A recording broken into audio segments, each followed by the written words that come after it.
पंजाब में स्थित सिख धर्म के 3 तख्त साहिबान वाले शहरों को पावन शहरों का दर्जा देना पंजाब सरकार के लिए बड़े सौभाग्य की बात है। ये शहर है श्री अमृतसर साहिब, श्री आनंदपुर साहिब और तलवंडी साबो। ਇਹ ਤਿੰਨੋਂ ਤਖਤਾਂ ਦੇ ਸ਼ਹਿਰਾਂ ਨੂੰ ਪੰਜਾਬ ਦੇ ਅਧਿਕਾਰਤ ਪਵਿੱਤਰ ਸ਼ਹਿਰ ਵਜੋਂ ਐਲਾਨ ਕਰਨ ਦਾ ਫੈਸਲਾ ਕੀਤਾ।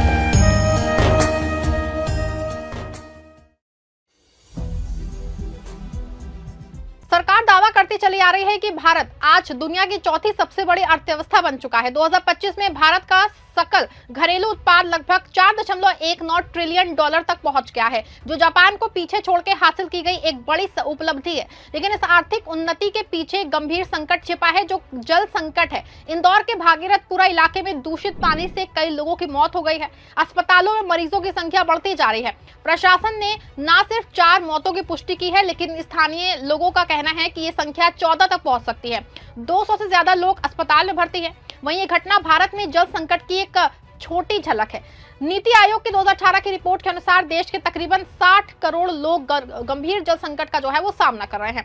हर साल 2 लाख लोग अपर्याप्त पानी की वजह से मर जाते हैं। येल यूनिवर्सिटी की 2022 की पर्यावरण प्रदर्शन सूचकांक रिपोर्ट में भारत असुरक्षित पीने के पानी के मामले में 180 देशों में 141वें स्थान पे है। विश्व बैंक का अनुमान है कि 2050 तक जल की कमी से भारत की जीडीपी में 6% तक की कमी आ सकती है। ऐसे में सवाल दोस्तों उठता है कि क्या ये आर्थिक विकास टिकाऊ है?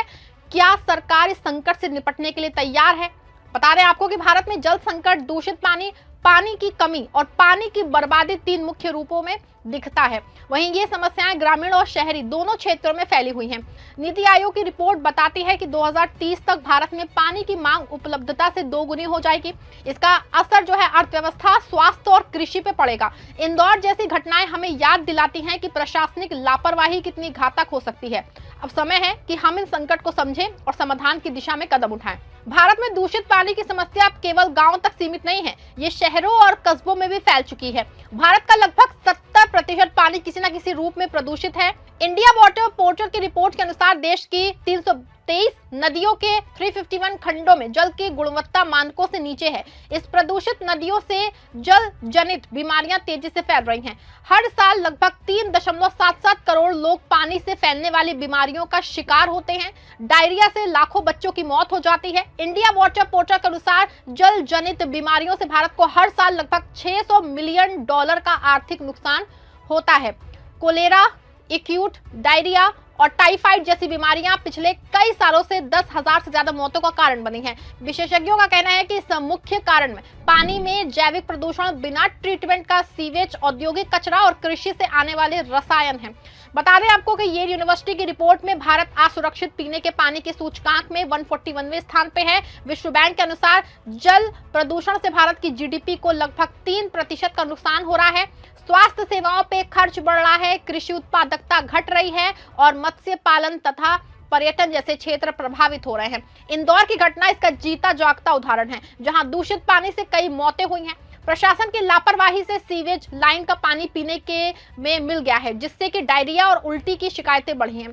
शहरी क्षेत्रों में यह समस्या और गंभीर है। दिल्ली, मुंबई और कोलकाता जैसी महानगरों में नदियां सीवेज का डंपिंग ग्राउंड बन चुकी हैं। गंगा नदी जो करोड़ों लोगों की जीवन रेखा है, वो भी प्रदूषण की शिकार है।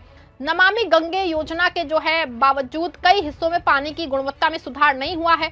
ग्रामीण इलाकों में कुओं और हैंडपंपों का पानी ऑर्नोसिक, फ्लोराइड और आयरन जैसे रसायनों से दूषित है। पूर्वी भारत के कई राज्यों में प्रदूषण से कैंसर जैसी बीमारियां भी हो रही हैं। वहीं दोस्तों ये संकट केवल स्वास्थ्य तक सीमित नहीं है। प्रदूषित पानी से कृषि प्रभावित होती है, क्योंकि फसलें जहरीली हो जाती हैं। उद्योगों में भी उत्पादन प्रभावित होता है। विश्व बैंक की रिपोर्ट बताती है कि मध्य आय वाले देशों में जल प्रदूषण से जीडीपी का आधा हिस्सा प्रभावित हो सकता है।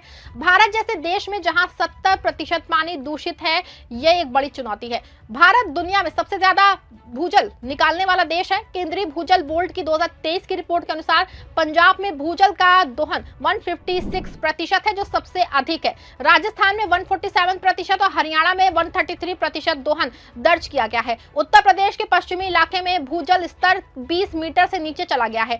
दक्षिण भारत में बेंगलुरु का उदाहरण सबसे गंभीर है। शहर को 145 करोड़ लीटर पानी कावेरी नदी से मिलता है और 60 करोड़ लीटर भूजल से निकलता है, लेकिन दोनों स्रोत सूख रहे हैं। 2025 में बेंगलुरु में पानी की कमी से हाहाकार मचा हुआ है।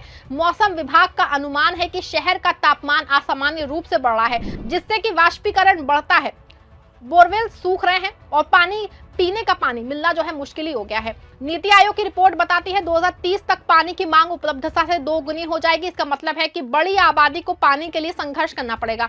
कृषि क्षेत्र में 80% पानी का उपयोग होता है, लेकिन सिंचाई की दक्षता केवल 38% है।